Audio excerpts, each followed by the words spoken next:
everybody, Marina here, back for another video. This one is going to be a tag. I was tagged by Lane on the channel Books with Lane to do the Black Booktuber tag. Don't pay attention to this.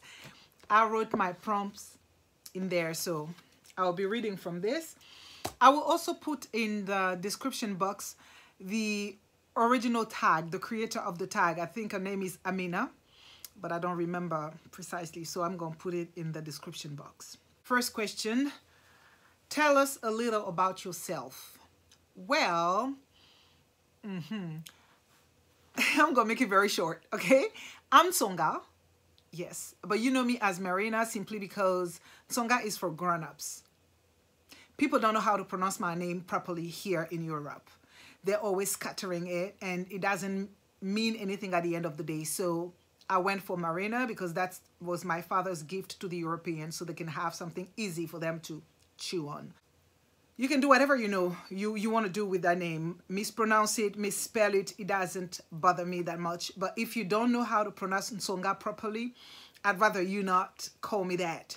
So yeah, that's me describing myself.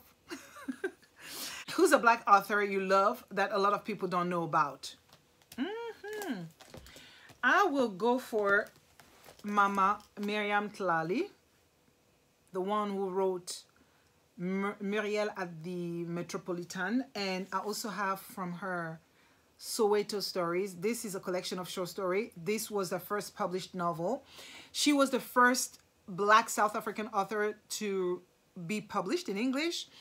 Needless, back in the days of apartheid, so needless to say that her book was banned when it was first published, and it was published only in England and many other countries, but not in South Africa. It wasn't available. What I love about this novel is that just like So Long a Letter by Mariam Ba, she doesn't clearly give you an opinion. She leaves it to the reader to form their own opinion after reading the novel. Miriam works in an office as a clerk.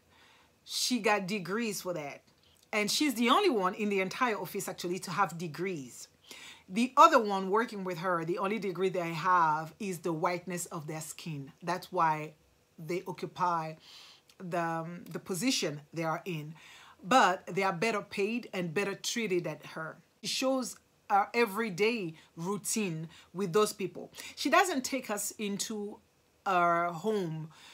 All we know about her husband is that she has a husband. What we know about her son is that she has a son, but we don't know their names, and she doesn't lead us into our intimacy.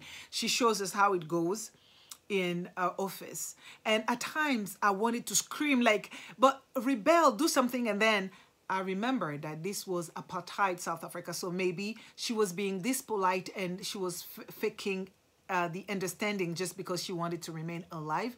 And she also knew that whatever it is that she could have complained about wouldn't be heard. Nobody would listen to a kafir.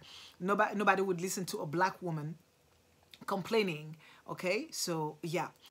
Favorite book about the Black experience. I went for this one, Do Lord Remember Me by Julius Lester. I'm yet to see a review of any of his books here on BookTube. Julius Lester was a prolific author, and his books are so good, so great.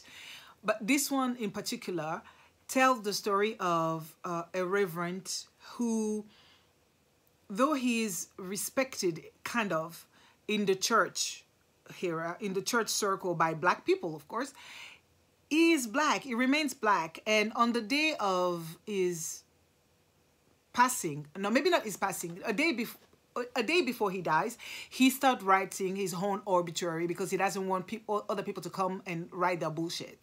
He does it himself, and as he is doing so, he is remembering his entire life. So he starts telling us about his life in the 20s, early 20s, up to the 60s during the civil rights movement. But what I really loved in this book is the conflict of generation. because he had sons, and his sons were judging him and looking down on him because they couldn't understand why a man who's the owner of his own land, who is a free man, who is respected in the community, still keeps on bowing his head when he sees white people, and respond to those who call him boy when he is a man, and those who are calling him boy are grown-ups, are younger than him. Sorry, they are boys the same age as his own sons, but he avoid, you know, like having an exchange of word with those people. He's always obedient, and his own children kind of despise him from that for that. They don't want to be seen with him because they cannot understand why their father keep doing that. And I loved it because these, on the other hand, you understand that these his sons do not understand the sacrifices his generation made for them to be able to be able to say that they are human beings, that they deserve to be respected. That I think it was a way for him to show that the civil movement didn't happen overnight, that it took the previous generation to fight somehow for the next generation to be able to stand and say, okay, this is my country as well. I was born in this country. My ancestors have worked for this country, so I deserve respect and I deserve consideration. But they didn't understand that they could do that in the 60s. They have the Martin Luther Kings and all those kind of people. But his father was from a generation where a white woman's tears could lead you to death. If a white woman accused you of anything, right or wrong, you were certain that you were going to die. So from that generation, you didn't have the right to be as big-mouthed as his sons were. I hope that what I'm telling you makes sense and it made you want to grab a copy of this book and read it. It was blurbed by Mama Maya Angelou. Favorite book by a Black author. Anything by Mama Bushi Emecheta or Mama Flora Nwapa. I mean, the novels, not the collection of short stories or stuff like that. The novel, be it Efuru, One Is Enough, or I Do, I love them. The Joys of Motherhood, The Slave Girl.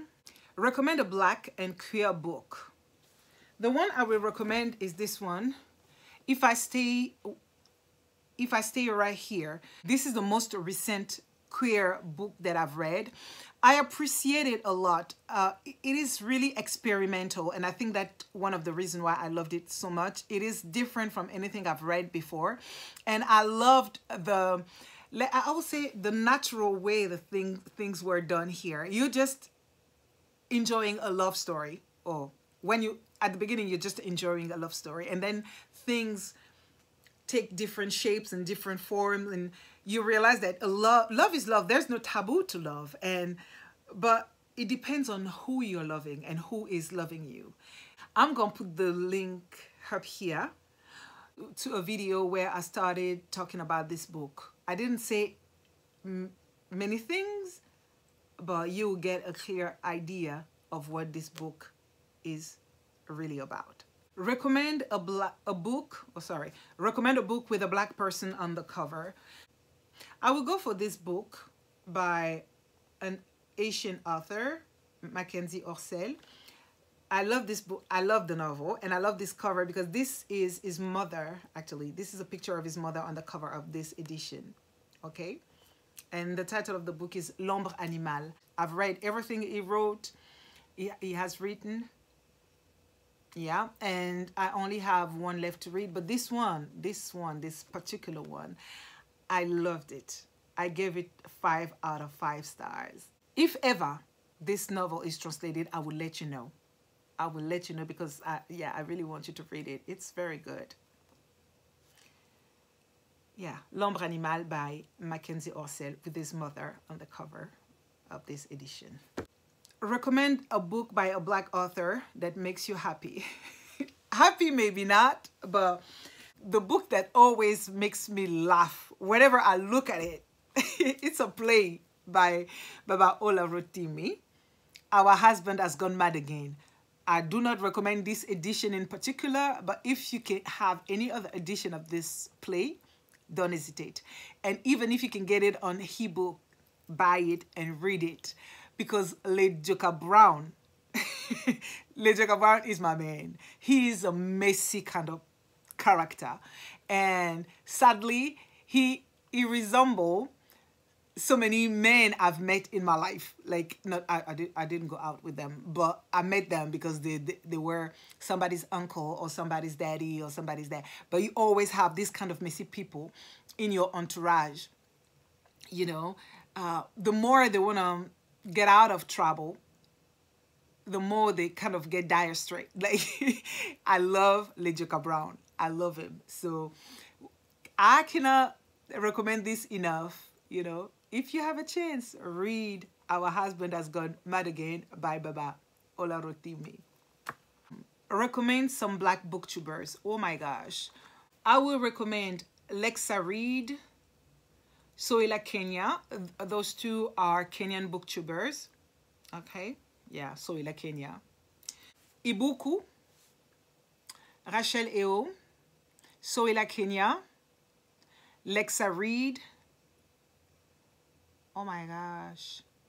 And the others, I think I've already talked about my previous videos, like Vuvuvena or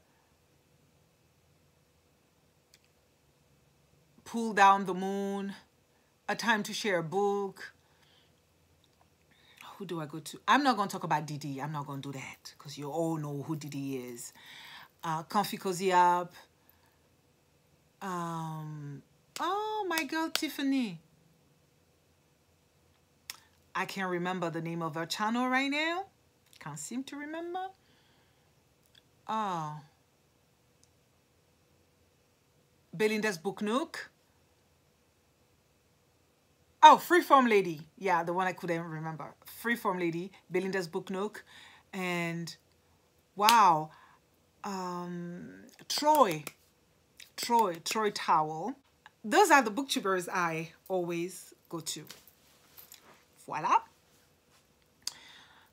Talk about a book by a Black author that is coming in 2020. There's a book coming out soon by Petina Gapa. Petina Gapa is a Zimbabwean author. And our next novel will be dealing with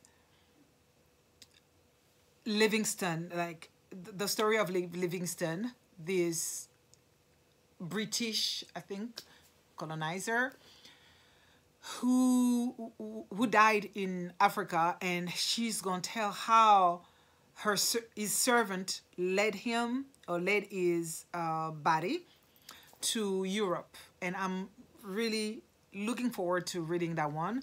And I'm also looking forward to reading a Cameroonian author by the name of, let me tell you. Oh, I had it there ready for you, but now I can't seem to find it.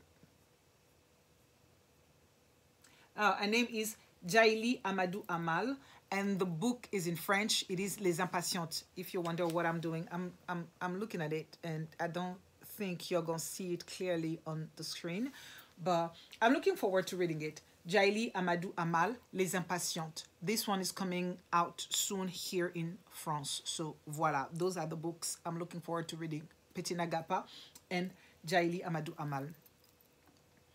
Tag some Black booktubers. What am I going to do? I'm going to just tag the people I named in my in the prompt number 8. Okay?